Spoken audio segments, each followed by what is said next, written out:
बहुत समय पहले की बात है। एक मूर्तिकार अपनी छहनी और हथौड़ी लेकर एक घने जंगल से गुजर रहा था। उसे मंदिर के लिए एक बहुत ही सुंदर भगवान की मूर्ति बनानी थी। चलते चलते उसे एक बहुत ही साफ और चमकदार पत्थर मिला। उसने सोचा, यह पत्थर मूर्ति बनाने के लिए एकदम सही है।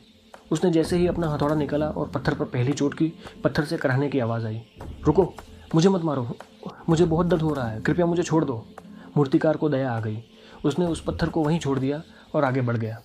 थोड़ी दूर जाने पर उसे एक और वैसा ही पत्थर मिला। उसने फिर से अपनी छेनी उठाई और काम शुरू किया। इस पत्थर को भी बहुत दर्द हुआ, लेकिन वह चुप रहा। उसने हर चोट को सहा और मूर्तिकार की मेहनत का साथ दिया। कुछ दिनों की कड़ी मेहनत के बाद उस पत्थर ने एक बहुत ही भव्य और सुंदर भगवान की मूर्ति का रूप ले लिया। नतीजा, द रिजल्ट, जब मंदिर बनकर तैयार हुआ तो गांव वाले उस मूर्ति को लेने आए। जाते समय उन्हें रास्ते में वही पहला पत्थर पड़ा हुआ मिला जिसे मूर्तिकार ने छोड़ दिया था। उन्होंने सोचा, यह पत्थर मंदिर के बाहर नारियल फोड़ने के काम आएगा। मंदिर के उद्घाटन का दिन आया। दूसरा पत्थर, जो मूर्ति बन चुका था, मंदिर के गर्भगृह में स्थापित किया गया। लोग उसकी पूजा कर रहे थे, फूल चढ़ा रहे थे और उसके सामने सिर झुका रहे थे।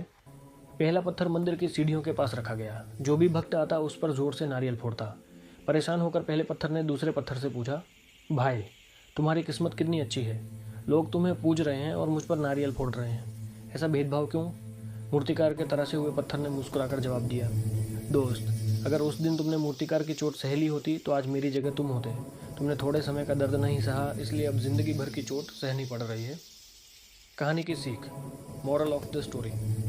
हमारी ज़िंदगी में आने वाली चुनौतियाँ और संघर्ष उस मूर्तिकार की छेनी की चोट की तरह हैं। अगर हम उस समय डर कर हार मान लेते हैं तो हम साधारण पत्थर रह जाते हैं, लेकिन अगर हम उस दर्द को सहकर खुद को तराशते हैं तो एक दिन दुनिया हमें पूछती है। याद रखिए, संघर्ष जितना कठिन होगा, जीत उतनी ही शानदार होगी।